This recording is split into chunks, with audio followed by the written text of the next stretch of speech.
तर आज आपण बनवणार आहोत व्हेज पुलाव.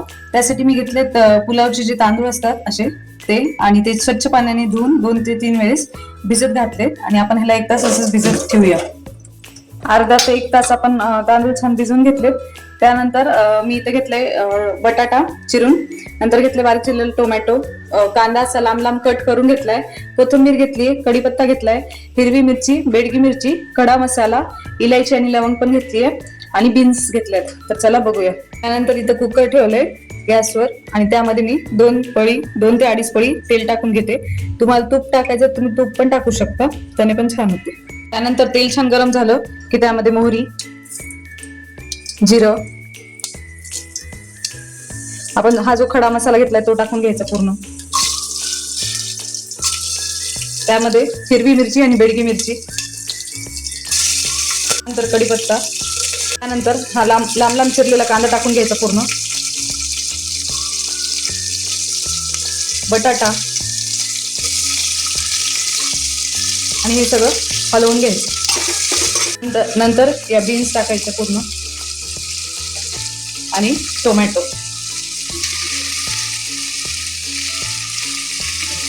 तुमच्याकडे जेवढं काही म्हणजे भाजी असतील ते तुम्ही टाका, व्हेज पुलाव मध्ये छान होतं. आणि त्यानंतर थोडीशी कोथिंबीर.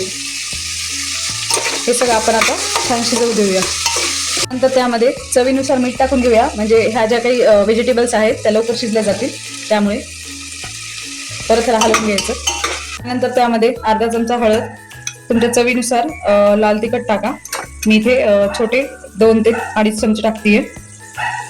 आणि त्यानंतर सुहानाचा पुलाव मसाला आहे माझ्याकडे, तो टाकतीये मी, किंवा बिर्याणी मसाला पण चालेल तुमच्याकडे असेल तो बिर्याणी मसाला मी 2 चमचे टाकून घेतलाय.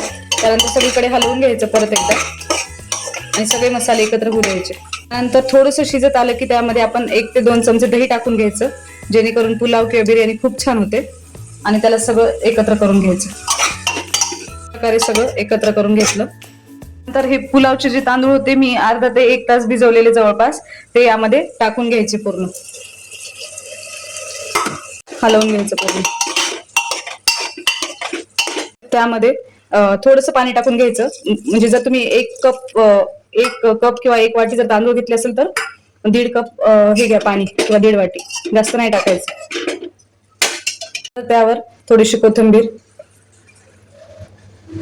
त्यामध्ये मी अर्धा चमचा तूप टाकतेय, घरचं तूप, छान होते. आणि तुमच्याकडे जर लिंबू असेल तर तुम्ही लिंबू पण पिळा, कारण की एक भाताचे जे शीत असतात ते वेगवेगळे होतात, खूप छान होतो पुलाव. नंतर फुल गॅसवर मी 3 शिट्या कुकरच्या घेतेय. कुकरच्या 3 शिट्ट्या झाल्यानंतर तुम्ही बघू शकता किती छान प्रकारे आपला हा व्हेज पुलाव तयार झालाय. जर तुम्हाला आवडला असेल तर एकदा नक्कीच ट्राय करा आणि कमेंटमध्ये सांगा की कसा झालाय. थँक्यू.